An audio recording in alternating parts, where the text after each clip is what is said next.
Dhugaa dubbachuudhaaf Eh, kanallee nama baay'een naan jedha garuu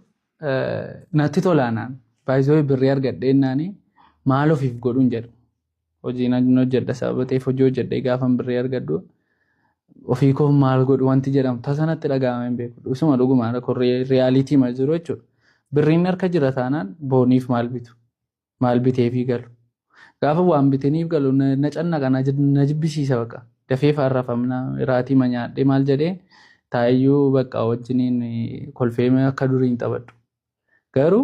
of harkaa qabaannaan dabbaqaa dafee mannaqee wanta bareedaa yoo hojjedhee galii gaarii argadde galii koo fi macheem karoora qabda mitiire karoora sanarraa bu'aan kee ariifii gaafa ta'u dafeen waa bitaaf waama bareedaa isaan bitee fi galaa isheen isa baate hojjetti jaalalumaaniidhaan kanan godhuuf. Ambaayizee viidiyoocha hojjetattu waan bitee fi isuma dhuguma.